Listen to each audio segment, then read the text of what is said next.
here's how I think we're going to handle this. Dennis, you were in attendance. I was there. You and both yourself and Adam Gold represented the station out there. I was sitting in for Adam. So here's what I think we're going to do. Okay. I'm just going to talk about all of the things that I am excited to learn and track throughout the preseason, which started today in earnest. Yesterday with meetings and stuff, but today on the ice. And you tell me if there's anything that you picked up today to get started on it. A little hype and hope. Let's get ready. Little hype and hope. Little like, oh, was there? Because I admit this, and I said this earlier. Like, I am going to overanalyze preseason. It's what I do. I own it. I understand it's not the best way to like get to know a team if you're overanalyzing the first day of practice.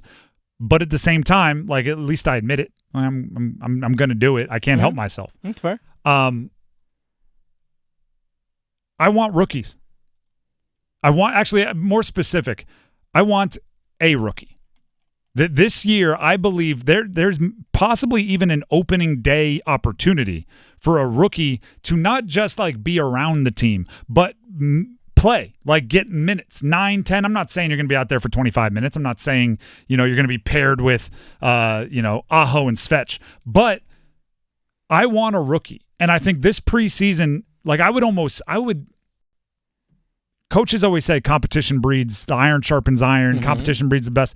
I would almost look at 2, 3, 4 rookie forwards, like right now, first day of training camp, and say, one of you is going to be on the opening day roster, and just make it a dog-eat-dog world. Like, I want you competing. I want one of you to have a good practice, and the next day to have somebody else feel like they got to one-up them the next day. And with those 3, 4 being Bradley Nadeau, Felix Unger-Sorum, Jackson Blake, and I don't know much about him, but I've seen a lot about Noel Gunler. Noel Gunler? So I'm putting him in there on the recommendation of other articles I've read. But definitely those 3, the Nadeau, Unger-Sorum, Blake trio.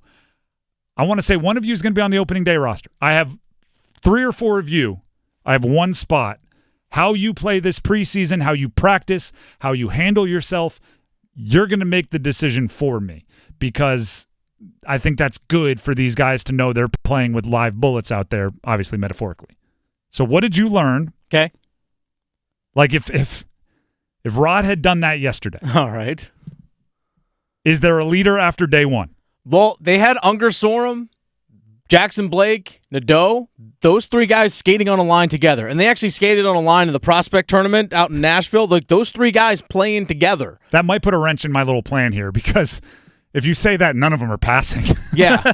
If you could put them on the same line and say only one of you will advance, then all of a sudden it becomes a whole different beast. So they actually moved Felix Unger-Sorum to center, which is something that's kind of interesting, because maybe you're looking to maybe build depth in your organization there, and also maybe just, hey, try it out. Like, because one thing about Unger-Sorum is that not only does he have the physical skill, we saw it even last year in the preseason, especially for a guy that turned 19 years old literally on Sunday, which is wild to think about. I had a chance to talk in the locker room. Babyface kid. But he not only has some of the physical skill, like in terms of the puck handling, but a lot say he has pretty advanced IQ for someone his age, which for someone that's going to play in the center ice and Rod brind'amour system with the Carolina Hurricanes, got to be super smart. And that's something that I think Unger-Sorum can bring, and that's something that they might be just kind of grooming him in terms of, let's see if we can make this work. Well, now, Bradley Nadeau, though, that guy's got an NHL shot in terms of like his actually like putting the puck on the net. That dude's got an NHL shot. Thank you for providing me my first opportunity to overanalyze. Okay.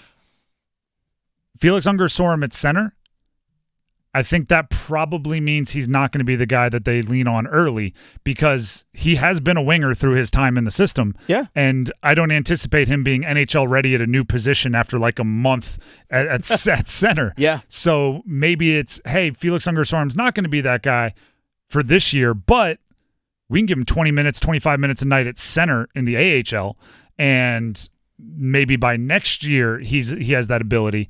And with somebody like Bradley Nadeau, with, as you just mentioned, an NHL shot and a team that I think needs goal creation, maybe he's the one who gets rushed to the NHL, while Felix Unger-Sorum maybe a better prospect, maybe whatever, is somebody that they slow play because they want to try some things. You see this in like NBA where they're like, all right, you were the shooting guard in college. You're a little undersized to be a shooting guard in the NBA. We want you to be a point guard. You end up in the G League for 2 years playing point guard, and then you get pulled up, or then you get brought up. It's not like you weren't a good player. It's just you're different and need some time. My big question is, offensively, those guys might be ready in terms of Bradley Nadeau, in terms of the shot and everything that he brings. Are those guys responsible enough defensively? That's the big question, because Rob Brind'amour, as we've seen, if he doesn't trust you defensively, he's not going to put you out there on the ice. Simple as that. Sure. We saw Evgeny Kuznetsov in the playoffs be put on the fourth line because, like, hey, man, we can't trust you defensively right now. And dumb penalties. Yeah, exactly. But hey, that's part of it. Kuznetsov's not on this team anymore. Exactly. New guys in town. New guys are here. Let's talk about an old guy. All right. Old is the wrong word, but a guy that's been around. Mm-hmm. Second team center. Second line, yeah. So that's what I meant. Second line. Jesperi Kotkaniemi. Mm-hmm. Did you get a different vibe? Did you get something that maybe harkens back to the potential that he showed when he signed the offer sheet, got the big deal? I saw Adam point out, because I was sitting next to Adam when we were watching practice. I don't know if when you talked to Adam when you're filling in hosting his show today, if you mentioned this, but kind of looked like he leaned out a little bit, and just maybe like a little step quicker, like a little bit more lighter on his feet in that regard, which might pay dividends for him. I mean, he can play a physical game. We saw it in the playoffs. Like when he was playing on the fourth line in the playoffs, he actually did that role really well, but he's not paid to be that guy. Yep. I think maybe he may just leaned out a little bit, which might give him a little extra step. I mean, you see the potential. It's there. But the question is, can he sustain that over the course of the season? That's only something that we're going to talk to me in December. I'm fairly confident, and I'll overanalyze this as it goes, as I said. I'm fairly confident he's going to get the first crack at second line center. Yeah. He was skating between Jack Roslovic and Martin Necas today. Who's alongside him could be interesting. Yeah. I'm not sure if Svech doesn't join that line at some point. And actually, that's off the hat tip from Adam, is kind of one of his speculations. Yeah. But I think Kotkaniemi is going to get that first swing at it, and you know, I like that I like that you have a rough season and you show up different body composition. I like that it wasn't okay with you. It wasn't, oh, I played great, they didn't use me right. Like, I like when you have a rough season, when you come back. You know, and again, I'll use an NBA example. I like if you don't score a ton of points in a season, you come back with a jumper. It's like, all right, so you were in the gym. Like, you changed it. You're not just sitting back and expecting things to change. You're trying to do it. So I respect Kotkaniemi for that move. I know we'll have this conversation. We're just getting started. Oh, yeah, but we'll have the conversation that Adam had with Martin Necas. He looked faster. Which is crazy to think. Like, he looked even faster. Like, the guy looks ready to go. I first of all, I love that. Second of all, it's one of those things that I trust you. I trust Adam. I'm going to have to see that for myself. Necas faster. He looked even faster. I'm just going to have to see it for myself. It was noticeable out there. I mean, even some of the young guys, like Aho looked, because he pops speed-wise last year. Like, you're watching and you just see somebody, you know, cross the center line or whatever it is, and you're like, who is up, Necas?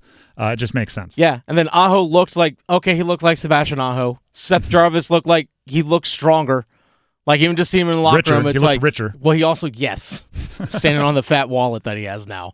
Yeah, I mean, and we're going to touch on those guys throughout the show. It's I don't want to say it's nice because you love stability. It's kind of nice to have some unknowns heading into a training camp. It's kind of nice to have opportunities for guys to step up, or, you know, lines that still have to be sorted out, because it gives you the feeling of potential, gives you the feeling of you might strike lightning in a bottle, and I'm looking forward to learning that right up until opening night at home at the Lenovo Center. Something that might need to keep our eye on, William Carrier, one of the free agent signings, did leave at like the very end of practice laboring, kind of favoring the lower body a little bit. Hopefully just one of those first day soreness things. I don't think it was that, because it was during like their bag skate conditioning test at the very end. It's like, ooh, he kind of pulled up there a little bit. Not good. He's a vet. He's a veteran. Hopefully, I'm trying to speak good into the world. Yeah. Hopefully it's one of those deals where vets know their bodies so well that, first the check engine light came on and he just was like, I'm going to shut it down. I'm going to go get this looked at. And it's not like, I blew a tire and then I was like, I got to go get it looked at. There's two different kinds there. It's actually A.J. Brown. This is in the NFL. I've thought about this. He's one of the only people I've seen who's missed a game for hamstring soreness. Not a tweak, not a strain, not a pull. Like, to me, that's just him going, I am a Ferrari. Something's a little off. Let's figure it out before it becomes something that keeps it. So I'm hoping there's a vet thing there. I'm just hoping. That's my first news of hearing about what you just said, but I'm hoping.